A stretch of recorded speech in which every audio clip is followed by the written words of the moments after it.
Janine Castello-Lin from the Berkeley Historical Society, and today I have the great pleasure to be talking to Mr. Liu Cheng. Liu Cheng is an illustrious alumni of UC Berkeley. He started his own company, Eureka, in 2006, and has made remarkable progress in curing liver cancer. So he's, yes, very, very illustrious contribution to society beyond Berkeley and beyond.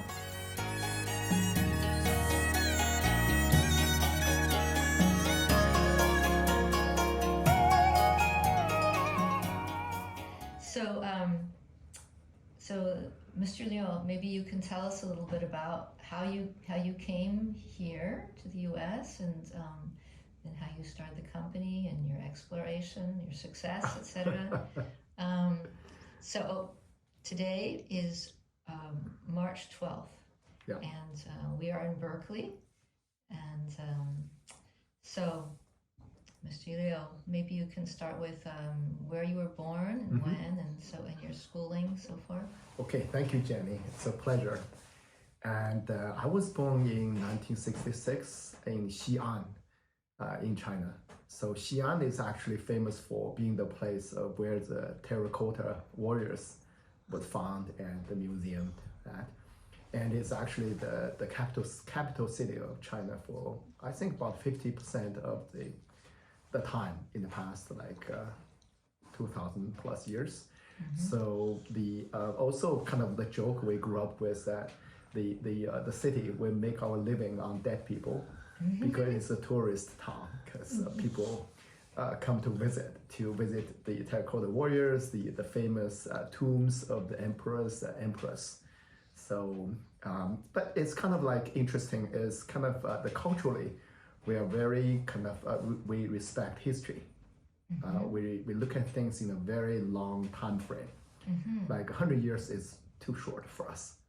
We always look at, back 2,000 years ago, back 1,000 years ago, who did what? So I think that has a big impact on how we grew up and how we look at the world. Interesting. Yeah. So you were born in 1966, and then you stayed in Xi'an until it was time for university, and then you went. I went to so I was born in 1966. The year is that's the year when Cultural Revolution started in China. So then when I was 10 years old, 1976, when Chairman Mao died, officially that's the end of the Cultural Revolution. So in a way, I grew up during the Cultural Revolution. My first 10 years is not much schooling, because in school you just play and you rebel, those kind of things. But then, when I was 11, then China, Deng Xiaoping came to power and now reinstated the college system. Education become important. That's how we actually sat down and started studying. So when I was 18, I applied to Beijing University. The reason, actually, one thing I'm very proud, that's the only university I applied. I only had, at the time in China, you pass the central exam, then you apply for colleges. You can have a list of 10. So I feel you only one, because that's where my grandfather went. So that's why I really always admired the university. The Peking University later on also can be called the Beijing University. So. Yes. So, and what did you study at Beijing I University? studied genetics, cell biology and genetics. That's one major at the time. But the story is kind of funny because when I was, as a kid in China, you listen to your parents where you should study. So at the time when I was about to apply for college, my dad was in the US. He was one of the first group of visiting scientists or scholars from China to the US. And he's a doctor. He was in the US at the time. And he wrote to me and said, there are three things you should, that's the future. One is called computer software. So you should go to computer software. Or second is go to electric engineering, double E. And the third is genetics. So I picked genetics. So one of the three, and it turned out he was right. So yes.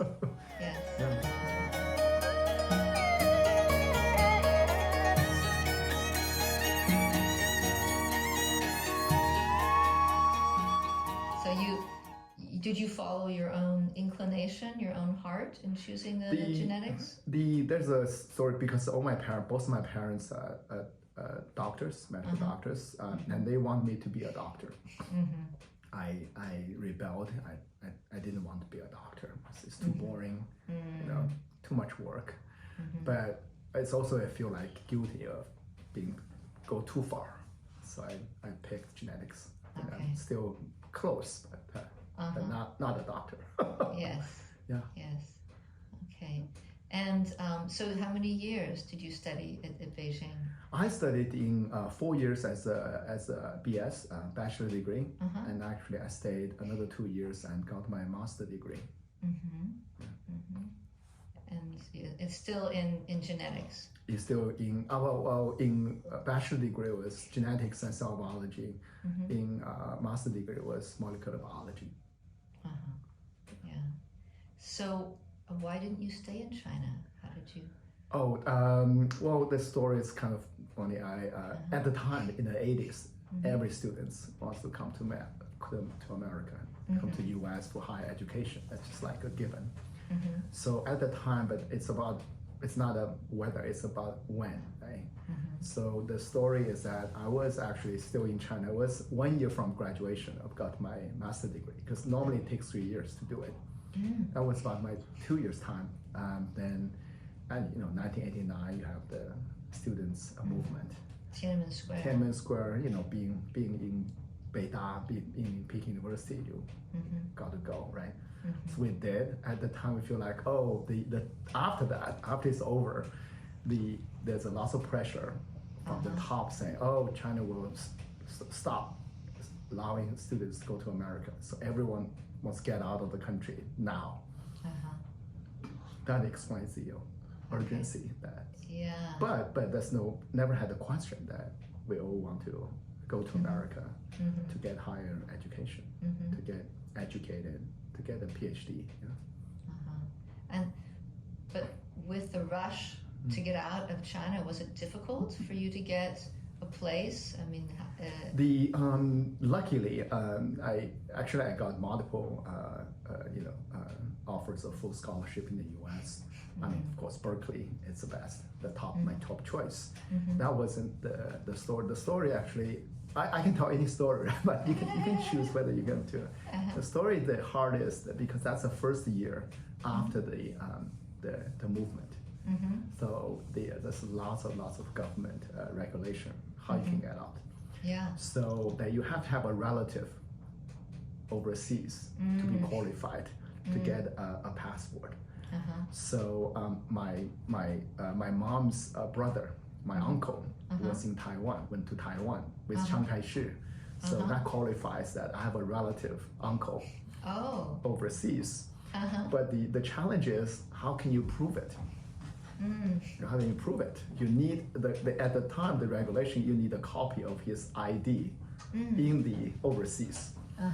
But because at the time China and Taiwan has no relationship, and my mom hasn't had any communication with her brother for like 40 some years. Wow. So, but we all know he's there. So we're kind of like scratching our head and say, what should we do? What should we do? So how can we find him, get a copy of his ID card in Taiwan? And then literally during that week, I was like struggling to get that. And in the middle of the night, 12 o'clock, I remember, that was in the summer, it's in July. Middle of the night, there's a knock on the door. I opened the door, that was him. Really? Yeah, that was him. He said, I just retired. Now I can come visit. Oh my and goodness. I'm who's who.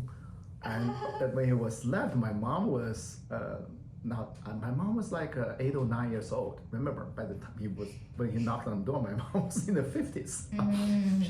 She didn't recognize him, but of course, after 5 minutes. So then the second morning, the first thing I said, my uncle said, Cheng, what can I do for you? I said, I need a copy of your ID now. That was a kind of really fun story to talk about. Yeah. So were your parents a little bit sad that you were leaving them, or they were very happy for you that you were? Oh, they were very happy, because that was, in the 80s, that was every family's dream to send their kids to the U.S. for graduate school. Yeah, that's a dream of every student, I think. But they thought you would come back. At the time, you don't talk about it. It's just like, okay, because it's so far down the road. You just go study, learn, and get your degree, and then see what happens. At the time, I actually think it's a little thinking about you're gonna stay or not, because there's no path to get a green card. I think at the time, just assumed you will, we don't know. We didn't actually think about it. We just say we just want to go. You were young. We were so young, yeah.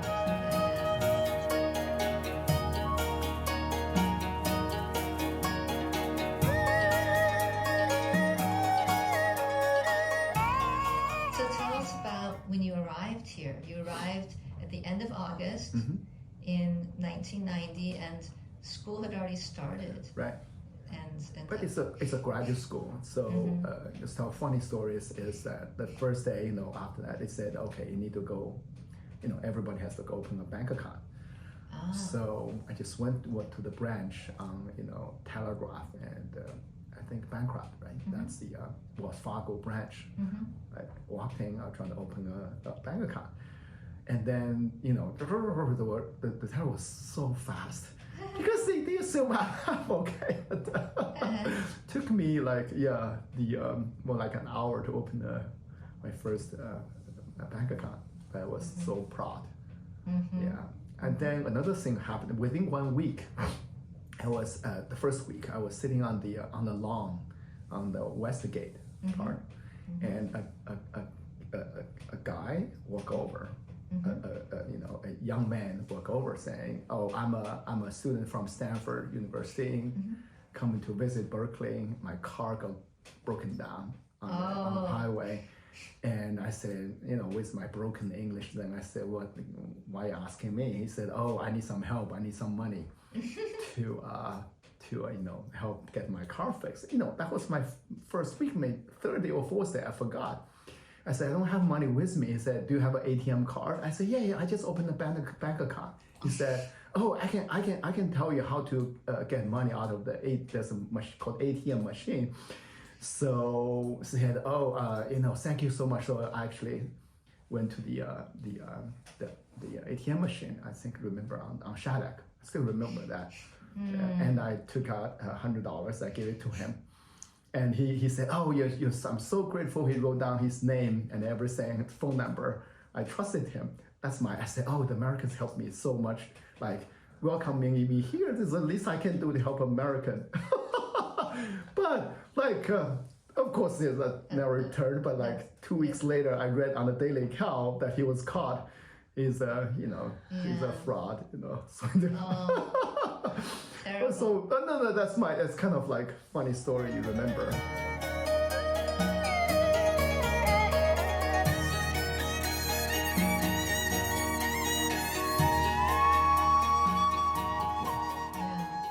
So you've told me about your mentor, the woman with whom you studied, and she also, you said, really opened your horizons. Big time, yeah. Yeah, my graduate advisor is Giovanna Ames. She's a professor in the biochemistry division of molecular cell biology department. And of course, to being in more than, I don't even have to tell how much science she taught me, but beyond science, beyond, the lab work, she really taught me, I remember she said that, "Cheng, you're coming to me, I'm your mentor, not just to teach you science, I have to teach you the culture. the Western culture said. So she said a few things. The book she lent me is first set of book is Little House on the Prairie. Mm-hmm. I think the whole she said, "Oh, this is my book my children read when they were kids." So at the time, that helped because also the vocabulary requirement is not that high. That's started with that. After that, she introduced me to the Greek literature. So I read Odyssey, Iliad, and of course Greek mythology. That's why I named my company Eureka. Eureka Therapeutics. Eureka is a Greek word for discovery. I found it. So, and also every time going to other cities, attending scientific conferences, Giovanna will always say, you have to go visit the local museums. So that's why when I was visiting Rockefeller University, so I had to go visit, the Metropolitan Museum of Art, Natural History Museum, etc., MoMA, those things. So I think it just had a huge impact. How you look at things, when I grew up in China, had the whole Chinese culture background, but Giovanna forced me to actually think bigger.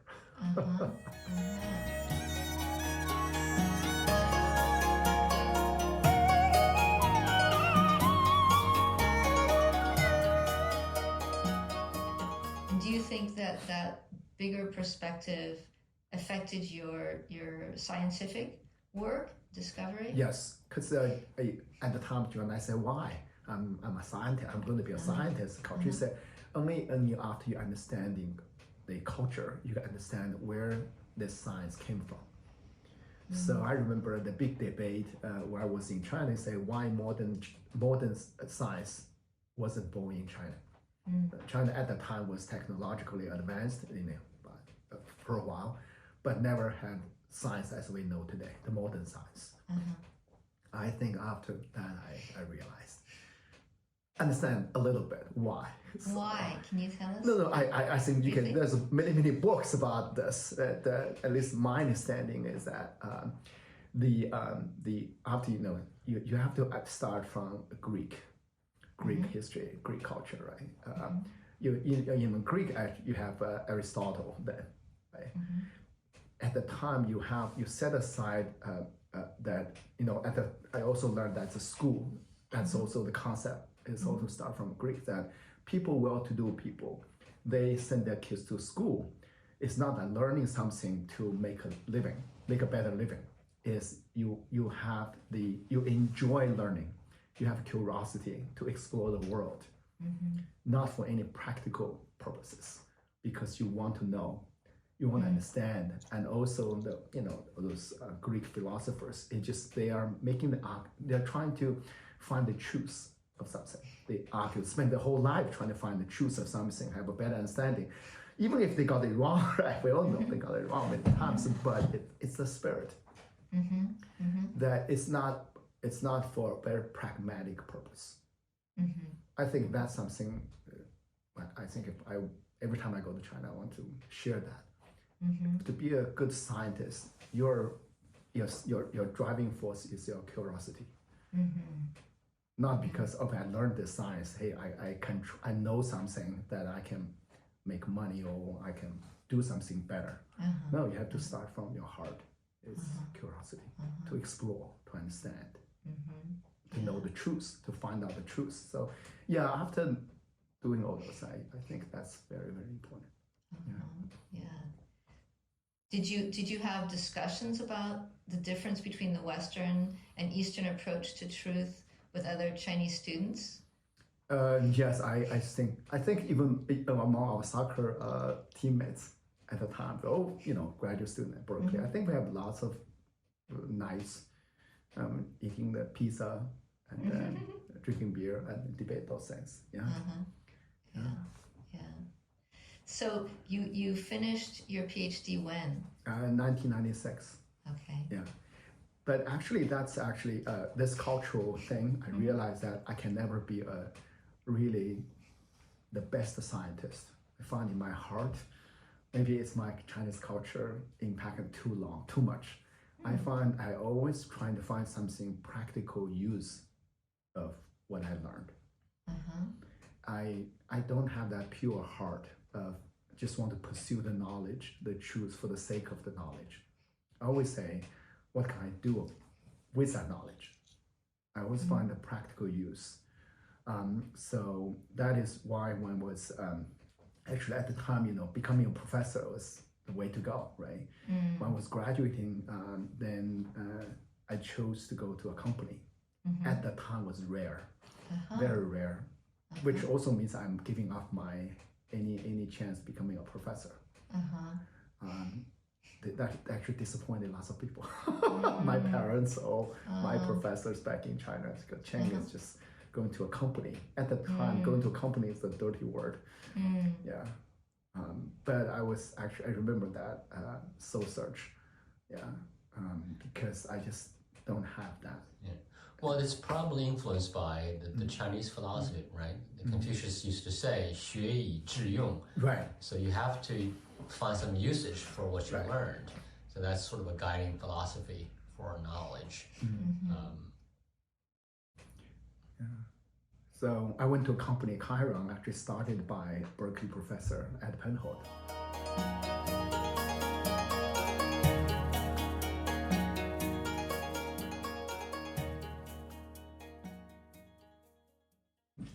So Professor Ed Penhold, he was the founder and CEO of Chiron.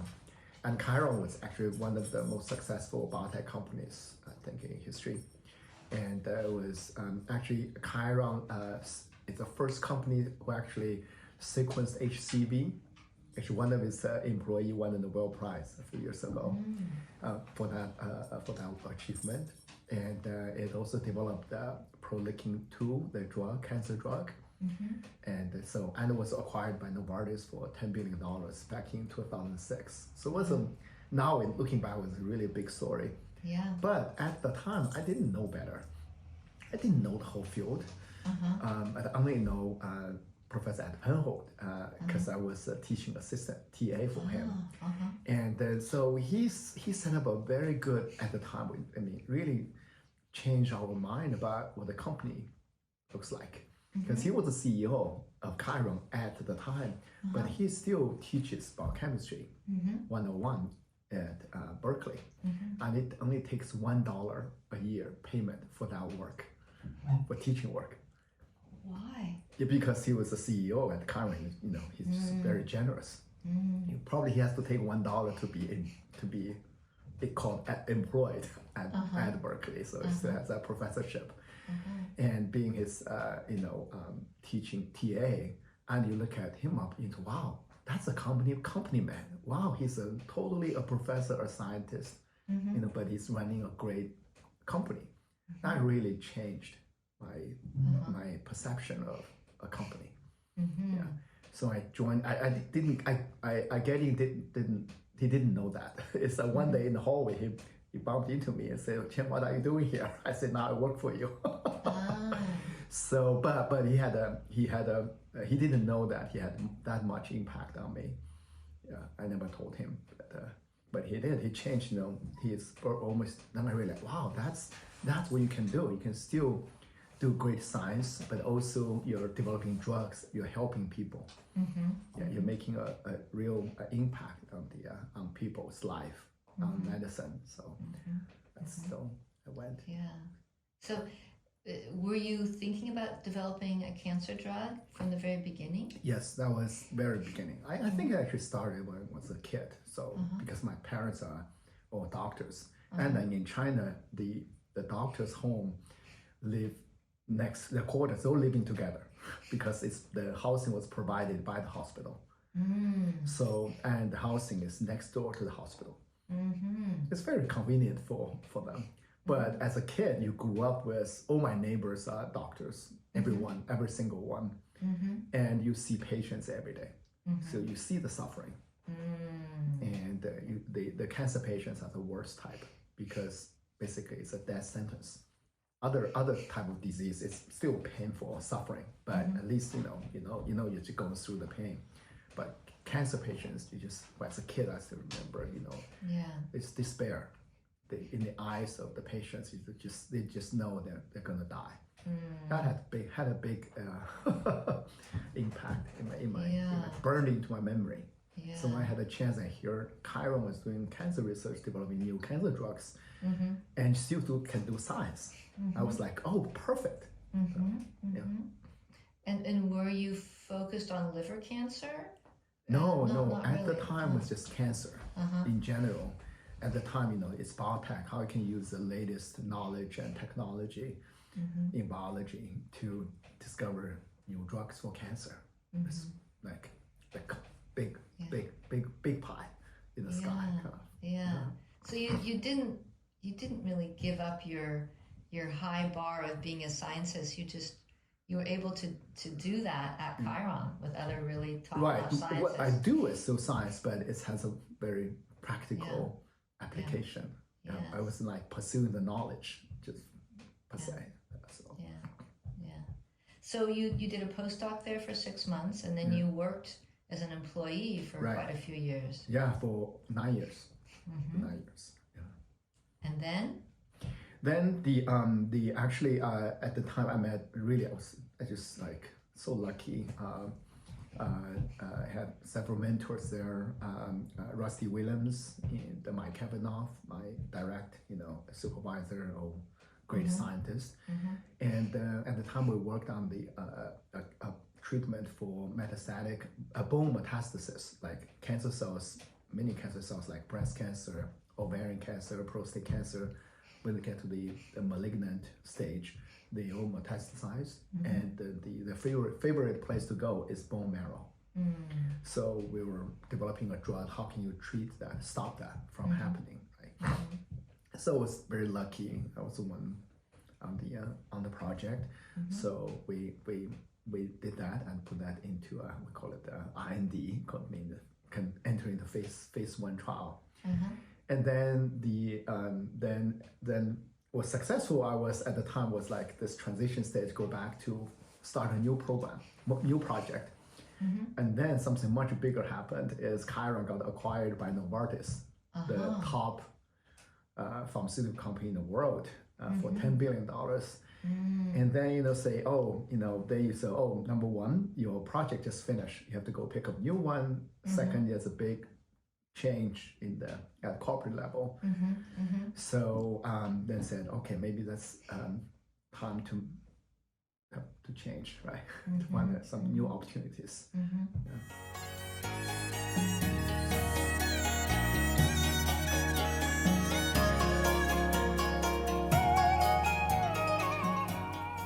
And then, very fortunately, at the time was also thinking about entrepreneurship.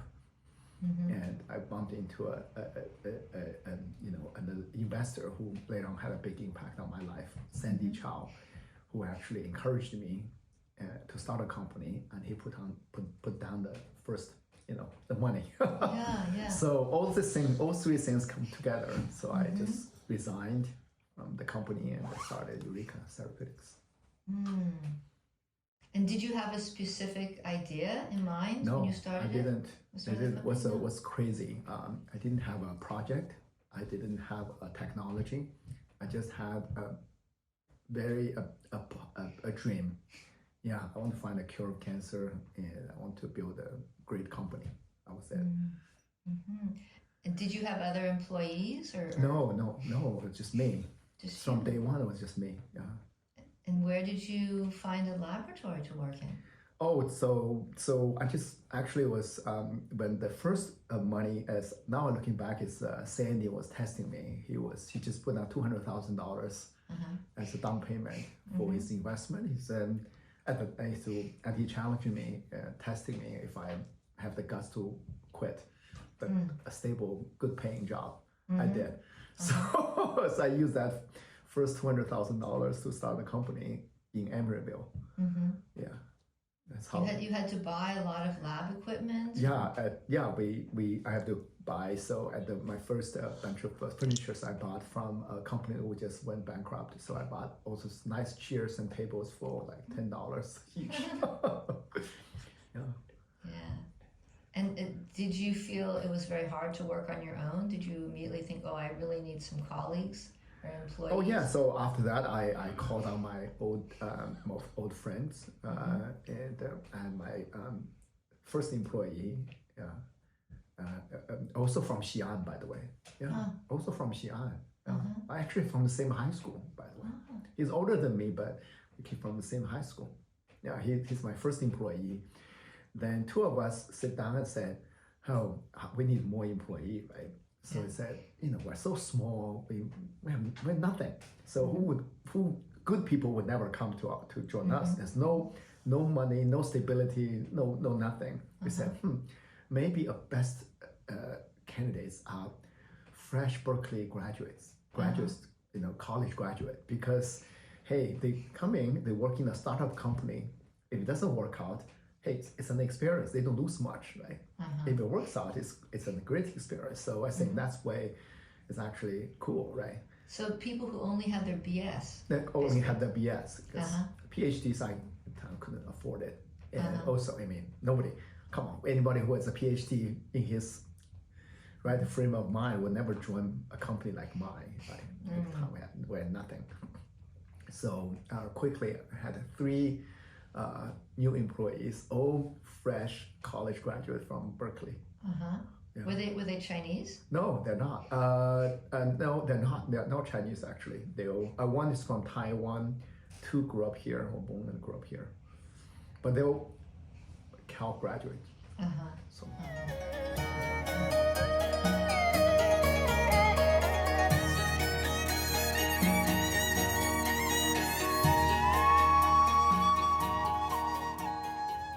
So that's how it started. How it started, and how did you come towards the Eureka moment of finding this cure? For the Eureka moment actually took a few years, because I started in 2006, and Sandy actually after the first $200,000 he put down 1.6 million, and then 2006 financial crisis hit.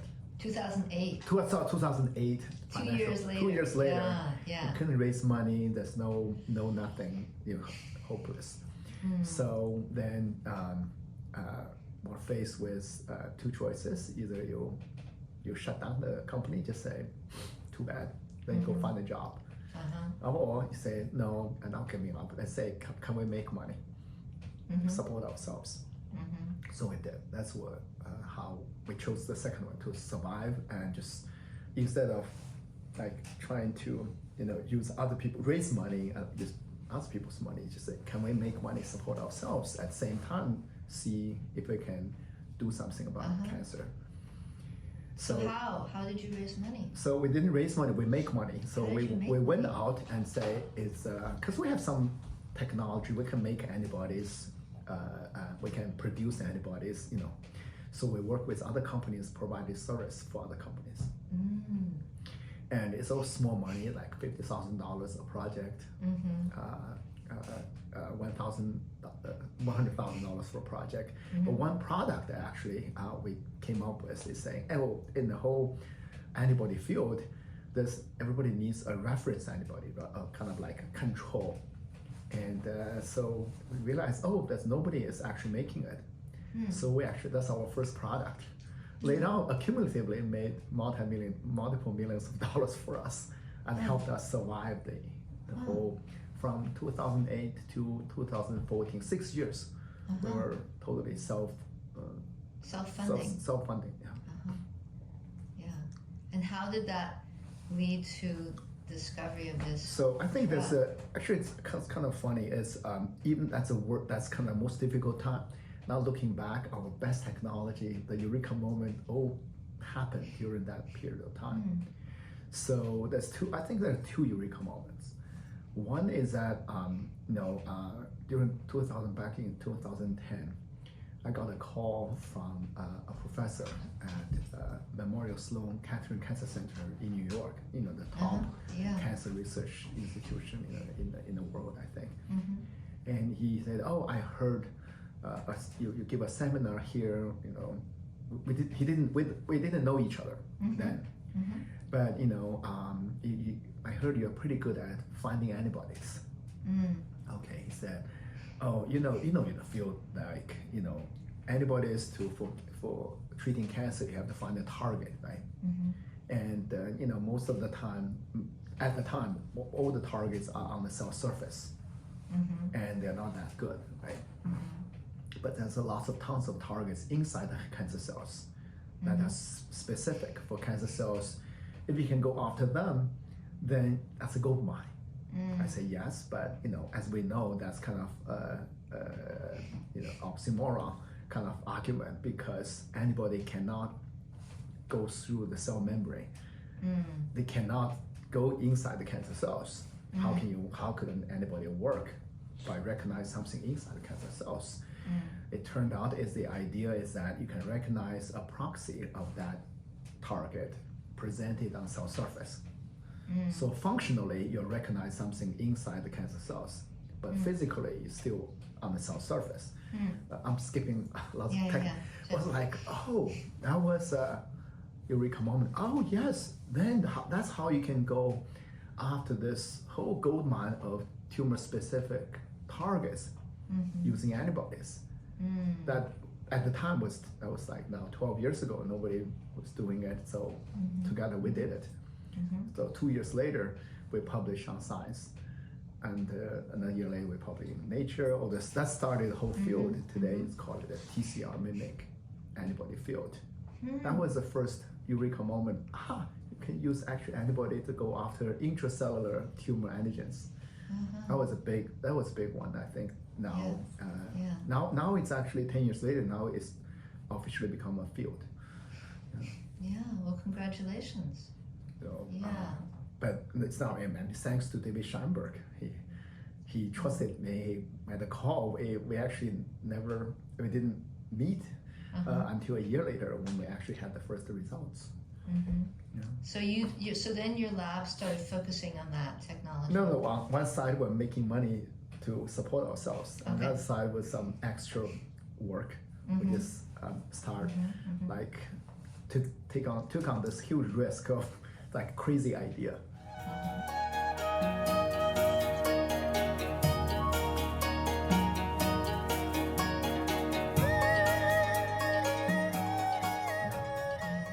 So then what was the second Eureka moment? Second Eureka moment is also actually part of this MSK collaboration. Because of that, we started having lots of collaboration with MSK, Memorial Sloan Kettering. And then because of the first success, right, we succeeded in finding anybody getting it. So one day said, Dr. Scheinberg said, Cheng, I had a former postdoc, now become a principal investigator at MSK. He's working on something called CAR T-cell therapy. You can arm human T cells with an antibody that you can, to treat cancer. Okay, this is back in 2012. There's no later on stories about how big that was. And then he said, do you want to collaborate with him? I did. The moment I started working with, his name is Renier Brentjens.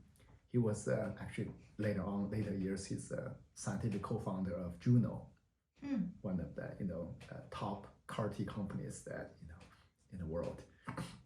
So, but that we're talking about then, 2012.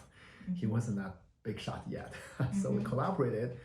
Then on the way home, I remember on the airplane from New York back to California, I had a second Eureka moment. Oh, what if you combine the two?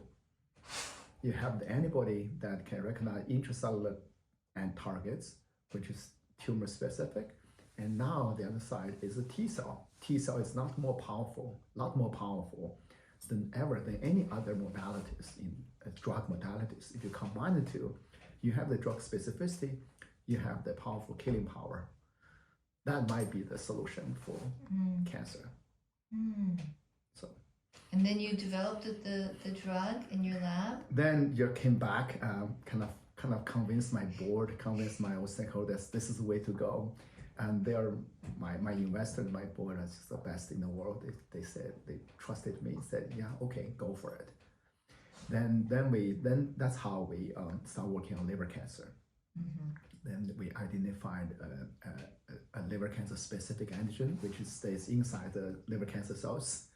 We develop that antibody, and then we put that, use that antibody and arm the T cell to treat. Yeah. And so now you've done a lot of trials, right? That's right. Then now we treated many patients in the U.S. and in China using this approach. Yeah.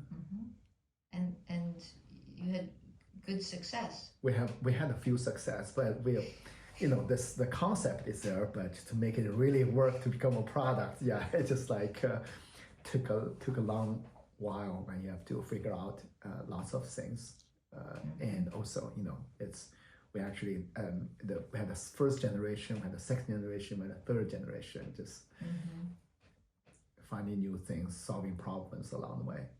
And liver cancer is really a tough cancer. Yeah, but it's if you can do something about it, it's very prevalent in China, right? Because of the high incidence of hepatitis C. Yes, it is. It is. I just looked at it last night. Actually, the 2022 you have about close to 800,000 new cases of liver cancer. It's a lot. Yeah. It's a lot. Yeah. Yeah. And the current drugs are not that great. So you're continuing to do trials, and you're hopeful. We're continuing to do trials and then solving problems.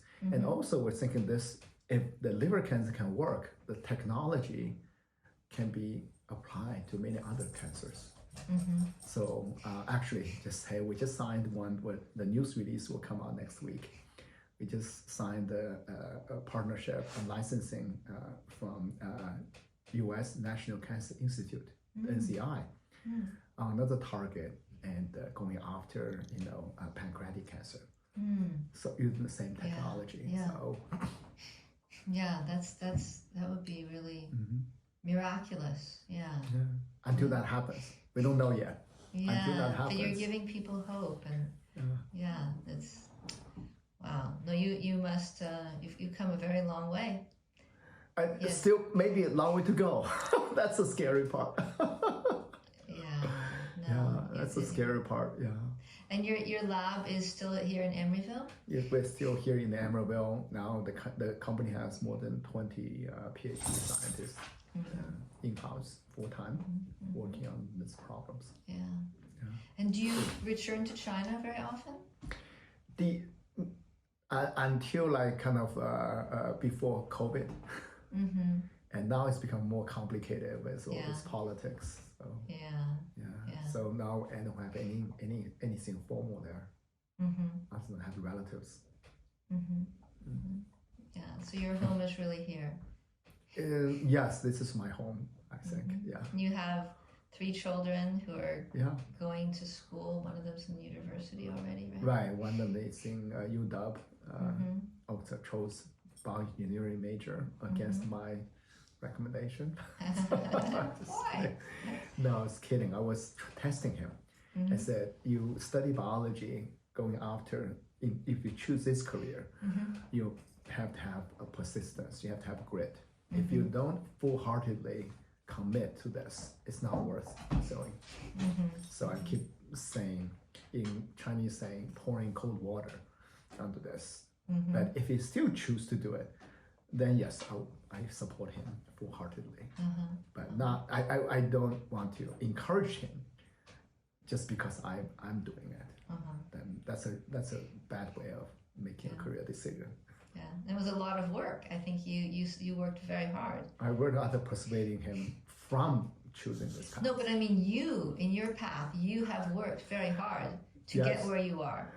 It takes a lot of devotion, and I think you know that maybe your son doesn't have that, or you're not sure if your son I'm not sure. I want to test him to see if he has that or not.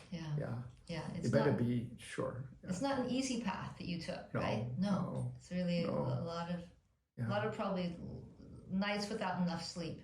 Yeah, right. So the my joke is, if I picked computer software, then in college my life will be totally different.